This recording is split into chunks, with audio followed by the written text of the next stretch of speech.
Oke, selamat datang kembali di channel Guru IPS Purnio. Saya doakan Anda dalam keadaan sehat dan tetap semangat dalam belajar. Pada kesempatan kali ini, Guru IPS Purnio akan membahas satu materi IPS kelas 9 bab 1 di semester 1, yaitu tentang negara Inggris. Oke, langsung kita membahas materinya. Kita mulai dari identitas negaranya, ya. Nama resminya adalah United Kingdom of Great Britain and Northern Ireland. Ibu kotanya di London. Untuk bentuk pemerintahnya monarki konstitusional. Nah, ini monarki konstitusional ini di mana di negara tersebut kepala negaranya adalah ratu atau raja, tetapi kepala pemerintahnya adalah seorang perdana menteri. Nanti bentuk pemerintahnya pasti monarki konstitusional. Oke, untuk lagu kebangsaannya God Save the Queen. Ya, kalau di bahasa Indonesia kan itu adalah Tuhan menyelamatkan ratu. Benar enggak ya itu untuk bahasa Inggrisnya ya? Mungkin seperti itulah. Oke. Untuk mata uangnya pound sterling. Ya, untuk 1 pound sterling ini biasanya dihargai Rp18.000, tapi karena itu kan namanya kurs mata uang itu kan fluktuatif, bisa berubah sewaktu-waktu. Oke, kita lanjutkan. Setelah identitas negara, kita menuju ke letak dan luasnya. Oke, untuk letak astronomisnya itu di 50 derajat lintang utara sampai 60 derajat lintang utara. Artinya negara ini berada di belahan bumi utara ya.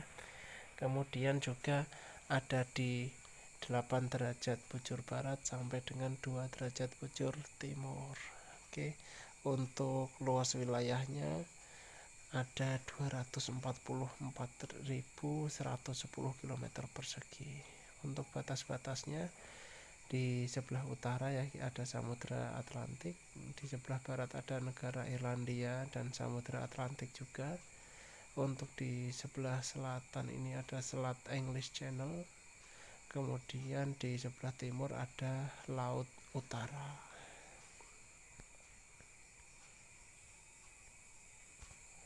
Kemudian wilayah Inggris ya. Ini meliputi seluruh wilayah England, Skotlandia, Wales, Irlandia Utara dan sejumlah pulau kecil di sekitarnya. Jarak dari utara sampai selatan itu mencapai 965 km, jadi hampir 1000 km.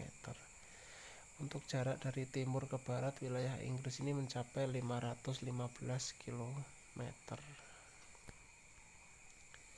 Oke, sekarang kita menuju ke iklim dari negara Inggris. Oke, untuk pembahasan iklim ya, jadi berdasarkan lintangnya tadi ya, posisi lintangnya tadi yang di angka 50 sampai 60 itu Inggris memiliki iklim sedang gitu ya. Jadi karena pembagiannya kan kalau iklim tropis itu kan di antara 23 derajat LU sampai 23 derajat LS, itu artinya mempunyai iklim tropis. Kalau di antara 23 sampai 40 derajat itu beriklim subtropis, baik di belahan bumi utara maupun belahan bumi selatan. Kemudian di atas 40 ya, atau 40 sampai 60 derajat lintang utara itu beriklim sedang. Nah, Inggris ini masuk ke kategori wilayah yang memiliki iklim sedang. Negara Inggris juga dikelilingi oleh lautan sehingga memiliki iklim laut dengan ciri sejuk dan basah. Karena itu hampir sepanjang tahun Inggris mengalami hari-hari yang sejuk dan dingin. Bisa dilihat ya, pemain sepak bola itu setelah bermain di lapangan, begitu mereka keluar dari lapangan bukan melepas baju tetapi malah memakai jaket, karena memang hari-hari di sana memang selalu sejuk dan dingin. Ya, untuk suhu udara tertinggi yang pernah tercatat mencapai 38 derajat Celcius. Pada musim panas ya, suhu udara terdingin mencapai minus 26,1 derajat Celcius pada musim dingin. Di Indonesia tidak pernah mencapai sampai minus separah ini ya. Untuk suhu tertingginya bisa lebih dari Inggris kalau Indonesia. Oke, sekarang kita menuju ke masih di iklimnya ya. Kita lihat untuk curah hujan.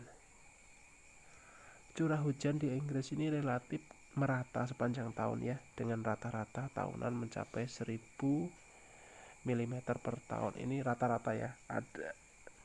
Ada wilayah yang lebih dari 1000, ada yang kurang. Artinya ini setelah dirata-ratakan itu sekitar 1000 mm per tahun.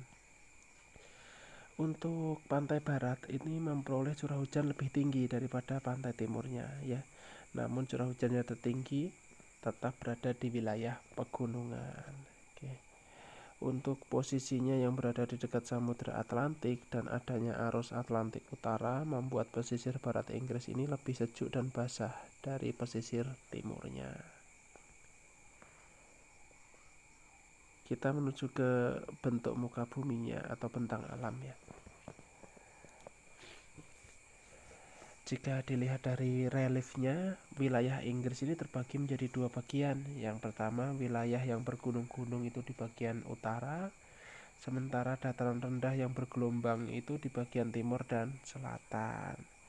Perbedaan relief ini menunjukkan adanya perbedaan usia batuan. Jadi yang bergunung-gunung dan dataran rendah tadi ini menunjukkan adanya perbedaan usia batuan ya. Jadi untuk yang di utara ya dan sebelah barat ini batuannya lebih tua, sedangkan batuan yang lebih muda ini berada di timur dan selatan. Oke. Kemudian ini ada sedikit pembahasan tentang sungai ya. Sungai yang mengalir di Inggris ini umumnya pendek-pendek, misalnya sungai Thames ya, ini mengalir dan membelah kota London.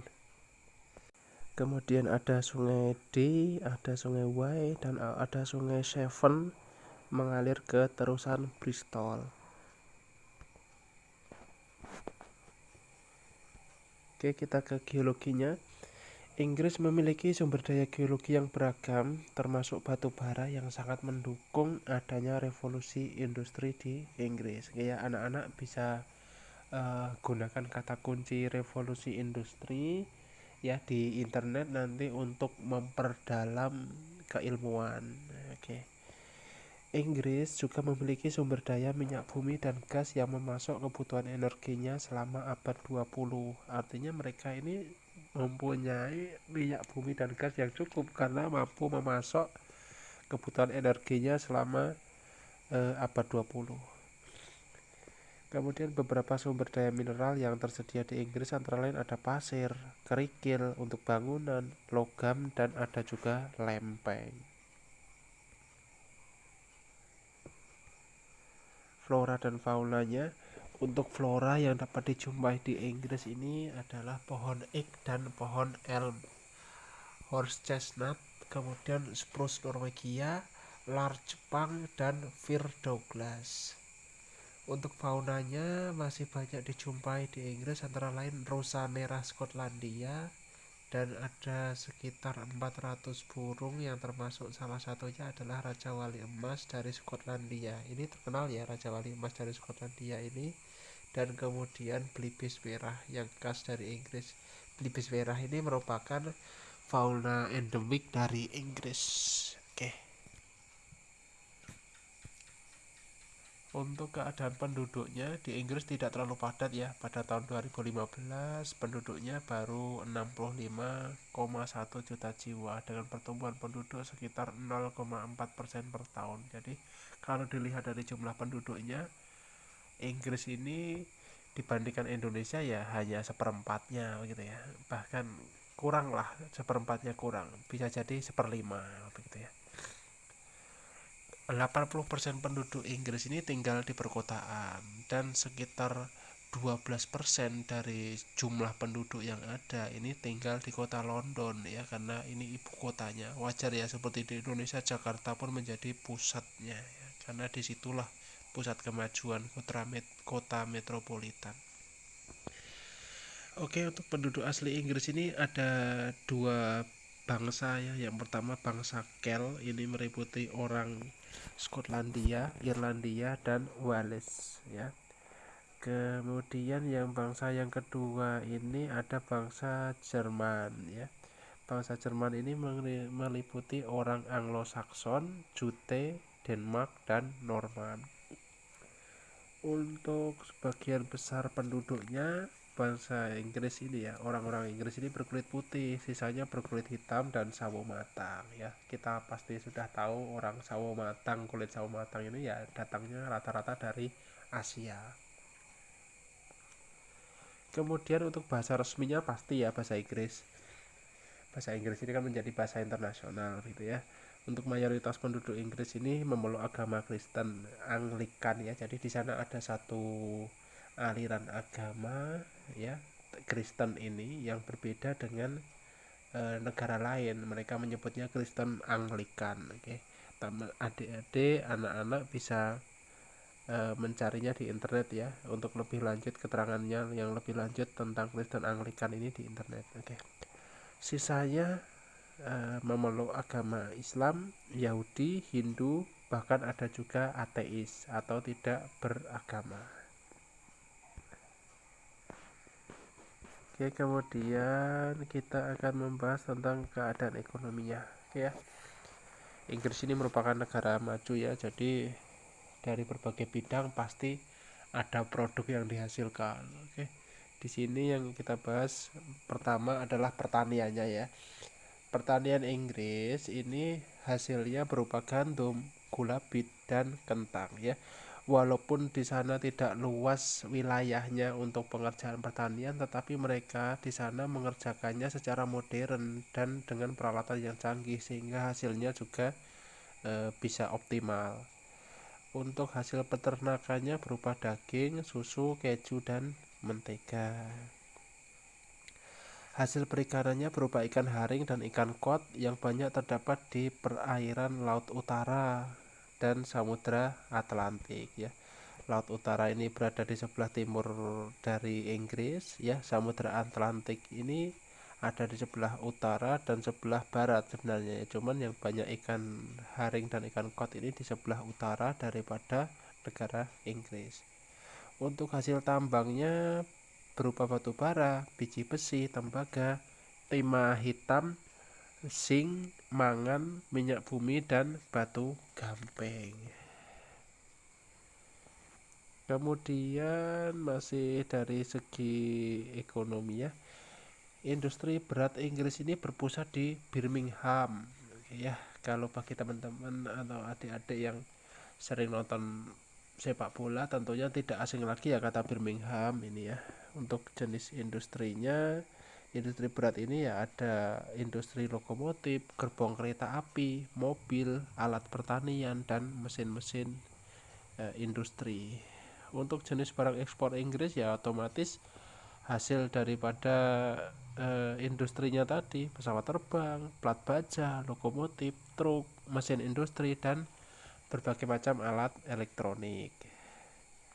Tetapi untuk barang itu untuk datang ke Indonesia ini biasanya susah ya bersaing dengan produk-produk Jepang yang harganya relatif lebih murah dibandingkan barang-barang dari Eropa, dikarenakan biaya transportasi yang berbeda. Untuk barang ekspornya, barang impornya ini antara lain tembakau, belerang, karet, kapas, dan minyak bumi.